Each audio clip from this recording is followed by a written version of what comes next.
आश्चर्यजनक समाचार। वो कौन से समाचार हैं जो आश्चर्यजनक हो गए? जी हां, हरीश रावत जी कह रहे हैं आश्चर्यजनक समाचार।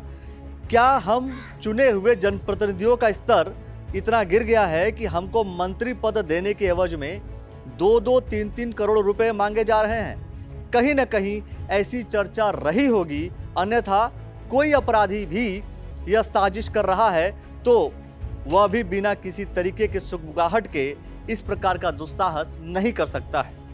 राज्य की सम्मानित जनता को यह जानने का हक है कि इस अपराध के पीछे कौन लोग हैं। उनका पर्दाफाश होना चाहिए।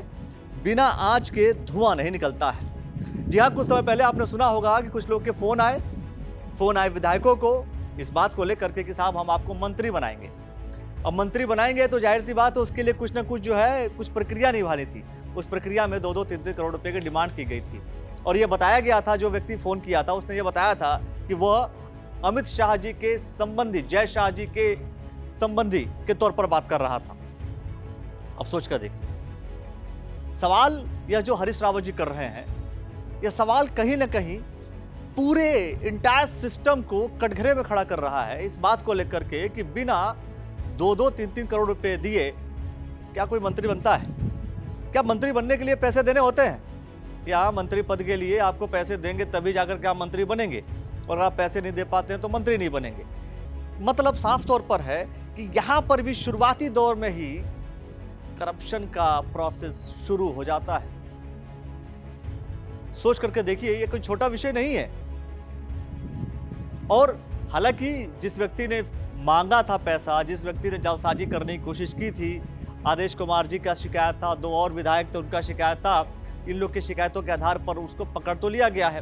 अगर यही फ्रॉड किसी आम व्यक्ति के साथ होता तो सोच करके देखिए क्या वो व्यक्ति इतना जल्दी पकड़ा जाता। हरीश रावत जी जो बात कह रहे हैं कि बिना किसी संदेह के, अगर मान लीजिए सिस्टम ही नहीं है कि पैसा देकर के मंत्री बना जाता है, तो कोई भी व्यक्ति फोन करेगा ही नहीं मंत्री बनने के लिए कि जी पैसा दे दो।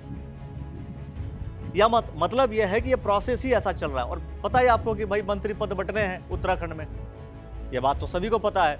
तो मतलब जो बनेगा क्या वो कुछ देकर बनेगा? और एक और सबसे बड़ा सवाल कि जब ये विधायक ही सुरक्षित नहीं है, इनके साथ ही जालसाजी हो जा रही है, इनके साथ ही धोखा हो जा रहा है, तो आम जनता का क्या होगा? अभी कुछ समय पहले कुछ और भी मामले थे साइबर सिक्योरिटी को लेकर के। जब साइबर सिक्योरिटी ही उतनी मजबूत नहीं होगी तो काम कैसे बेहतर हो पाएगा? आम जनता का पैसा जो बैंकों में सुरक्षित है, जो अलग अलग जगह पर रखे हुए हैं, कैसे उनके धन सुरक्षित हो पाएंगे?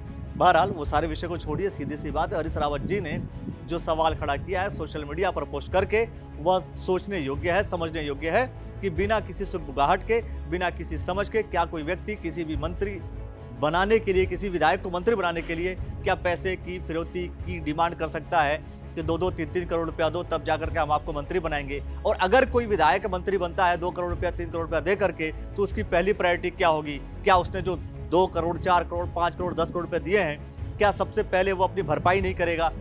शायद यही कारण है कि जितने भी मंत्रालय हैं, हर मंत्रालय में कोई न कोई व्यक्ति कोई घूस लेता हुआ पकड़ा जा रहा है, कोई कहीं कुछ घूस लेते हुए पकड़ा जा रहा है। ऐसी स्थिति आपको साफ साफ नजर आ रही है। खैर, इस पूरे मामले को लेकर के आप क्या कुछ सोचते हैं? क्या वास्तव में पैसे दे करके 2-2, 3-3 करोड़ रुपया खर्च करने के बाद ही कोई व्यक्ति विधायक, मंत्री बनता है? आप क्या कुछ कहना चाहते हैं इस विषय में? कमेंट सेक्शन में प्रतिक्रिया दीजिए और देखते रहिएगा द न्यूज़ वाला नेटवर्क। बहुत बहुत शुक्रिया, बहुत बहुत धन्यवाद।